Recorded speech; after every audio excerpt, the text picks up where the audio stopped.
తండ్రి అయిన దేవునికి, మన రక్షకుడైన యేసుక్రీస్తు ప్రభువుకు, పరిశుద్ధాత్మ దేవునికి వందనాలు స్తోత్రాలు చెల్లించుకుంటున్నాను. అనుదిన వాక్య ధ్యాన భాగాల్లో ఈ దిన వాక్యము గలతీయులకు రాసిన పత్రిక 5వ అధ్యాయము 16-17 వచనాలు చదువుకున్నాం.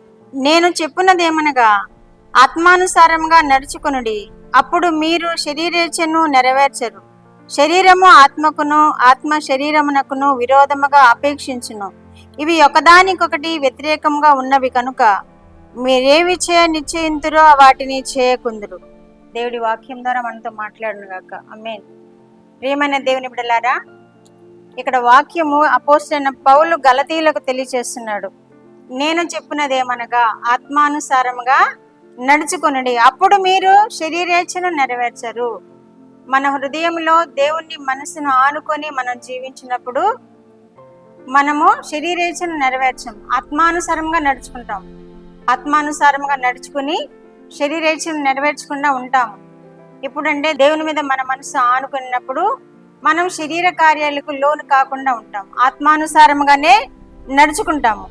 ఇక్కడ రోమీలకు రాసిన పత్రిక 7వ అధ్యాయము 22-23 వచనాలు చూసుకున్నట్లయితే, అంతరంగ పురుషుని బట్టి దేవుని ధర్మశాస్త్రం నందు నేను ఆనందించుచున్నాను గాని వేరొక నియమము నా అవయవములలో ఉన్నట్టు నాకు కనబడుచున్నది.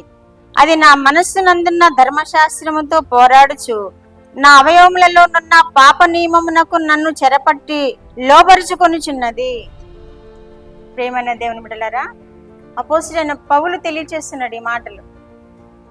నా అంతరంగ పురుషుని యందు నేను సంతోషంగా ఉన్నాను, ఆనందంగా ఉన్నాను, కానీ శరీర కార్యాలు, నా అవయవములు దానికి భిన్నంగా ప్రవర్తిస్తున్నాయి అంటున్నాడు.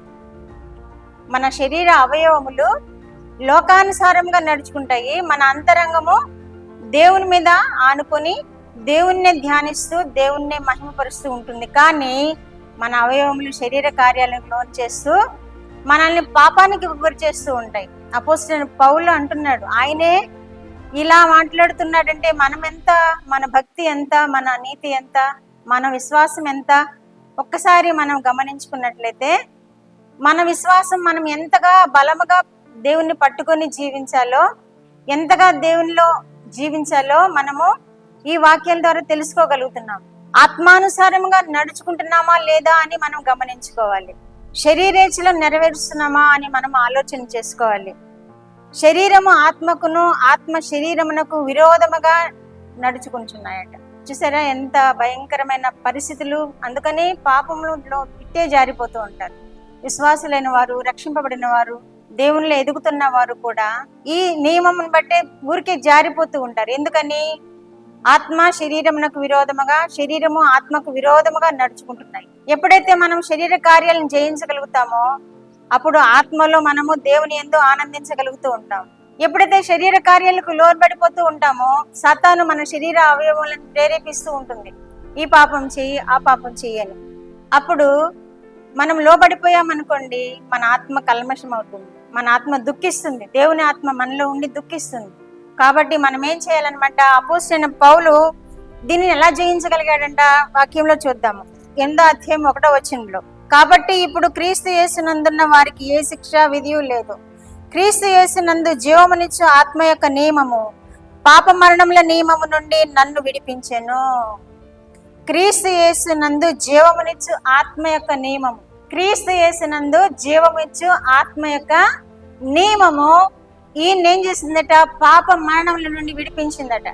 మనము కూడా క్రీస్తు యేసునందు జీవమిచ్చు ఆత్మను మనము గట్టిగా పట్టుకోవాలి. ఈ అపోస్తలుడైన పౌలు పాప నియమముల నుండి ఎలా విడిపింపబడ్డాడో మనము కూడా అలా జయించగలుగుతాం, శరీర కార్యాలను జయించగలుగుతాము, పాప నియమాల నుండి తప్పించబడగలుగుతాం, యేసుక్రీస్తులో మనం ఆనందించగలుగుతాం, యేసుక్రీస్తులో పూర్ణ పరిశుద్ధమైన జీవితము జీవించగలుగుతాం. ఆయన రాకడ సమీపం వరకు, ఆయన రాకడ వరకు మన హృదయాన్ని, మన ఆత్మను పరిశుద్ధముగా ఉంచుకోగలుగుతాం, ఎక్కడ జారిపోకుండా. సాతాను మనల్ని జారవేయాలని చూచిన, కళంకం ఆపాదించాలని చూచిన మనము కళంకితులము కానే కాము. ఎప్పుడు? క్రీస్తు యేసునందు జీవమునిచ్చు ఆత్మ యొక్క నియమము పాప మరణంలో నియమము నుండి నన్ను విడిపించానని అపోస్తలుడైన పౌలు ఎలా చెప్తున్నాడో, ఆయన జీవం ఇస్తాడు, మనల్ని బ్రతికిస్తాడు, మనల్ని పాపం నుండి విడిపిస్తాడు. మనం మెళకువగా ఉండి ప్రార్థన చేసినప్పుడు మనం కూడా అపోస్తులైన పౌలు వల్లే విడిపించగలుగుతాం. శరీర కార్యాలకు లోను కాలేం. మన ఆత్మకు విరోధంగా నడుచుకోలేవు. సాతాను మనల్ని ప్రేరేపించలేదు. పరిశుద్ధముగా జీవించగలుగుతాం. ఆయన రాకడ వరకు మనము పరిశుద్ధమైన జీవితం జీవించగలుగుతాం. కాబట్టి ఈ వాక్యం ద్వారా మనము మెళకువగా ఉండాలి, మెళకువ కలిగి ప్రార్థన చేస్తూ ఉండాలి. అపోస్తులైన పౌలే శరీరానికి ఆత్మకు విరోధముగా నడుచుకుంటున్నాయని ఎలా తెలియజేస్తున్నాడు? ఆయనే ఇట్టి మరణముకు లోనకు శరీరం నుండి నన్ను ఎవడు విడిపించగలడు అంటున్నాడు. మరణాన్ని దారి చేస్తాయి. శరీర కార్యాలు ఏం చేస్తాయి? మరణానికి దారి తీస్తాయి. ఆ మరణము నరకాగ్ని పాలు చేస్తుంది.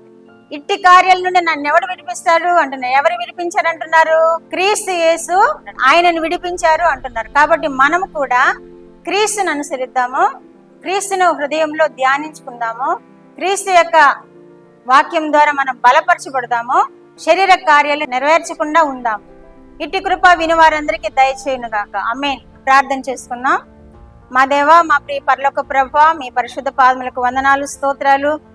మీరు ఇచ్చిన వాక్యము కొరకు స్తోత్రాలు ప్రభువా. నైనా ఆత్మ నియమమును అనుసరించి ప్రభువా, శరీర కార్యాలకు లోను కాకుండా బిడ్డలందరూ ప్రభువా పరిశుద్ధమైన జీవితం జీవిస్తూ మీ రాకడ కొరకు ఎత్తబడే గుంపులో ఉండడానికి ప్రభువా బిడ్డలను తీర్చిదిద్దండి ప్రభువా. మీకు స్తోత్రములు. నైనా మీ కృపను సమృద్ధిగా వారికి అనుగ్రహించండి. ఈ లోకమును జయించడానికి, నైనా లోక కార్యాలను జయించడానికి, లోకము నేలుతున్న శత్రువును జయించడానికి వారికి సమృద్ధి అయిన శక్తిని బలమునిచ్చి ప్రభువా మీ రక్తంలోనైనా వారిని ముద్రించి మీ రాకడ కొరకై సిద్ధపరచుకునే గుంపులో వారిని ఉంచు దేవుడవని మీకు వందనాలు, స్తోత్రాలు చెల్లించుకుంటూ యేసుక్రీస్తు వారి పేరిట ఈ మనవులు మీ పాదముల యొద్ద వేడుకుంటున్నాను పరమ తండ్రి. ఆమేన్.